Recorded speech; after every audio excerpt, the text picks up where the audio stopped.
Dear students, welcome to kids measures. आज की इस वीडियो में लेके आया हूँ रिक्रूटमेंट नोटिफिकेशन बाय एचपीएससी और यहाँ पे पीजीटी कंप्यूटर साइंस की नोटिफिकेशन लेके आया हूँ। ऑल्दो ये वीडियो बनाते हुए मुझे खुद बड़ा अजीब सा लग रहा है क्योंकि 2019 में पहले पोस्टें निकाली, फिर 22 में निकाली, उसके बाद पेपर पैटर्न चेंज किया, सिलेबस चेंज किया, फिर विड्रॉ कर ली सारी एप्लीकेशन और दोबारा से फिर उन्होंने निकाली है। लेकिन इस बार जो ये कह रहे हैं नोटिफिकेशन जो है वो प्रॉपर आई है और न्यूज़पेपर में भी आया है कि सितंबर के सेकंड वीक में स्क्रीनिंग टेस्ट इसका जो है वो होगा।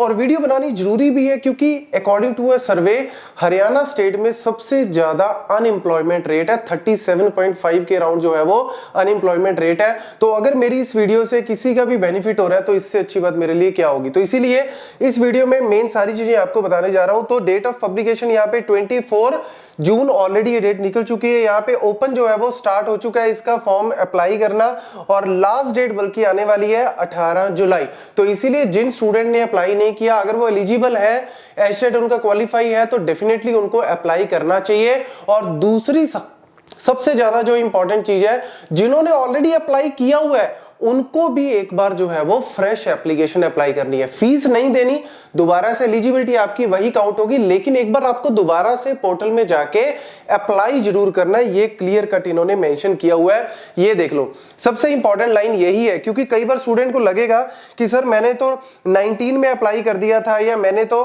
22 में अप्लाई कर दिया था, क्या मुझे दोबारा करना? तो देख लो यहाँ पे candidates who have applied earlier in response to the advertisement in 2019 या फिर 2022 issued by HPSC would have to submit fresh application।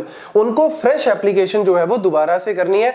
हाँ, एलिजिबिलिटी, एज का क्राइटेरिया, फीस जो है वो सारा का सारा आपके पुरानी एप्लीकेशन नंबर से ही वो फेच कर लेंगे, लेकिन आपको फ्रेश एक बार अप्लाई जो है वो जरूर करना। ऐसे भलेखे में बस बैठे रहना कि हमने ऑलरेडी किया हुआ नहीं, तो आपको हो सकता है उसका कार्ड आए ना, एडमिट कार्ड आए ना। तो इसीलिए ध्यान रखना, ये इंपॉर्टेंट लाइन है यहाँ पे क्योंकि ये चीज जो है वो कोई भी क्लियर कट बता नहीं रहा।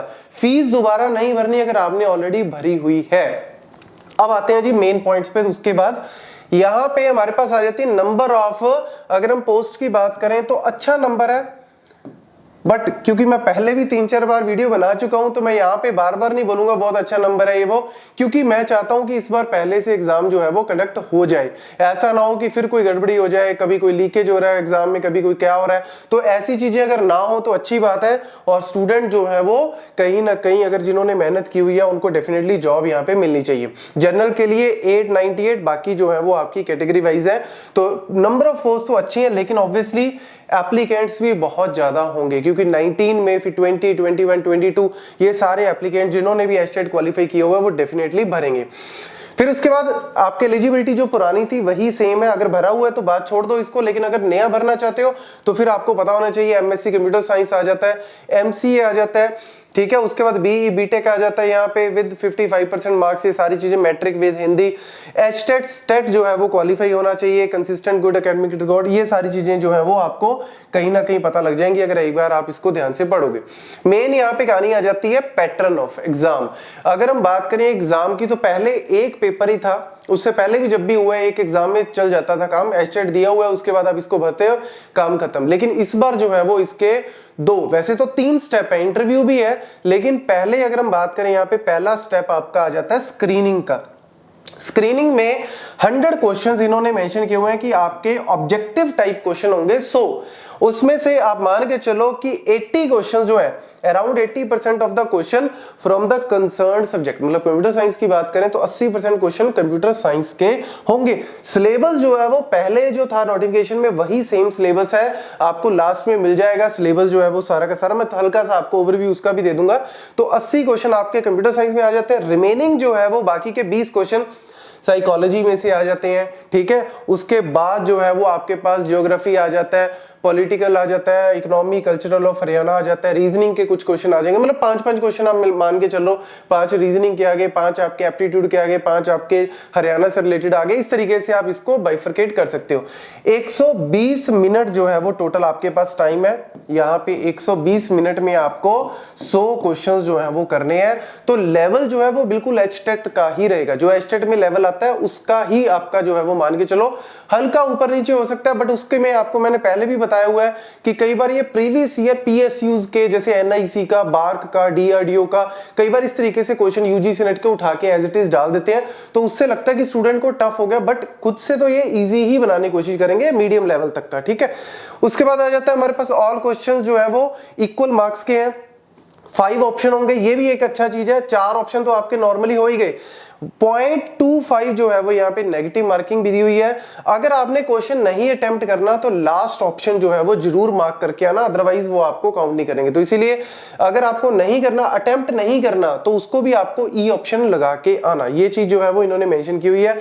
उसके बाद हमारे पास आ जाता है यहाँ पे रिटन टेस्ट के बारे में। रिटन टेस्ट, ये बाकी की जो है वो गाइडलाइन आप अच्छे से पढ़ लेना, मेन वही कहानी है। उसके बाद आ जाता है हमारे पास रिटन टेस्ट। रिटन टेस्ट जो है वो 150 मार्क्स का है, मैं यहाँ पे लिख देता हूँ 150 मार्क्स का आपका रिटन एग्जाम होगा। मतलब 10 to 15 क्वेश्चंस जो है वो ये मेंशन कर रहे हैं। जैसे अगर 10 क्वेश्चन आते हैं तो 15 नंबर के होंगे, 15 आ रहे हैं तो 10 नंबर के होंगे। वो आपके होंगे सब्जेक्टिव टाइप, जिसमें आपको जो है वो लिखना है। जैसे हम बीटेक में करते हैं ना, लिखते हैं, शीट्स भरते हैं, वैसे ही आपको लॉन्ग लेंथी क्वेश्चंस आएंगे। सिलेबस वही है सेम, उसी में से पहले ऑब्जेक्टिव, उसी में से कुछ क्वेश्चन इन्होंने 10-12 या 10-15 क्वेश्चन इन्होंने सब्जेक्टिव वाले डाले हैं। तो पहले स्क्रीनिंग जिनका क्वालिफाई होगा, उसके बाद एलिजिबल होंगे वो रिटन एग्जाम के लिए, और फिर रिटन के बाद जो है वो आपका इंटरव्यू। तो इसीलिए तैयारी जो है वो अच्छे से करनी बहुत जरूरी है, क्योंकि फाइट जो है वो काफी होने वाली है, काफी स्टूडेंट इसको अप्लाई करेंगे। स्क्रीनिंग के ऊपर सबसे पहले फोकस करना है, क्योंकि स्क्रीनिंग के लिए अगर आपने तैयार कर लिया तो कॉन्सेप्ट तो आपको पता लग ही गया, उसके बाद तो आपको उसको कहानी बना के लिखना ही है। डायग्राम बना दिया, अच्छा सा एग्जांपल एक्सप्लेन कर दिया, थोड़ी साफ राइटिंग में डायग्राम से बना के, वो तो आप रिटन में कर ही लोगे बाद में, लेकिन पहले फोकस आप पूरा का पूरा स्क्रीनिंग के ऊपर रखो। कंप्यूटर सिस्टम एंड ऑर्गेनाइजेशन पहले वाला सिलेबस है, बिल्कुल बेसिक जो है वो यहाँ पे मेन आपका जो है वो फंडा आ जाता है यहाँ पे पाइथन का। प्रोग्रामिंग में मान के चलो जो सबसे ज्यादा सिलेबस जो है वो मेंशन किया हुआ है वो आपका पाइथन का है। पूरे सिलेबस में मान के चलो तकरीबन 50% तो पोर्शन आपका पाइथन ही कवर करके बैठा है। तो पाइथन के बाद हमारे पास आ जाता है यहाँ पे नेटवर्क्स आ जाता है, डेटाबेस आ जाता है, डिजिटल आ जाता है, ठीक है।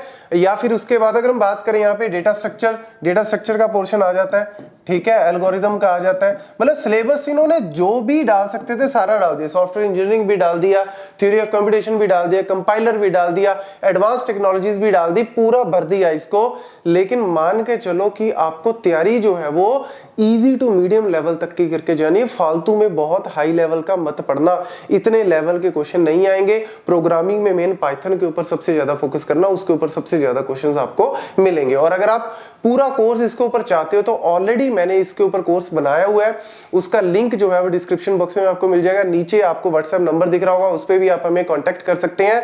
ऑलरेडी कोर्स कंप्लीट हो चुका है, सारी वीडियोस डन हो चुकी हैं। अगर यहाँ पे अगर डिमांड रहती है तो मैं दोबारा से कुछ लाइव क्लासेस इसकी दोबारा से फिर लूंगा, जिससे आपको जो है वो अच्छे से सारी चीजें रिवाइज हो जाए। ठीक है, थैंक यू।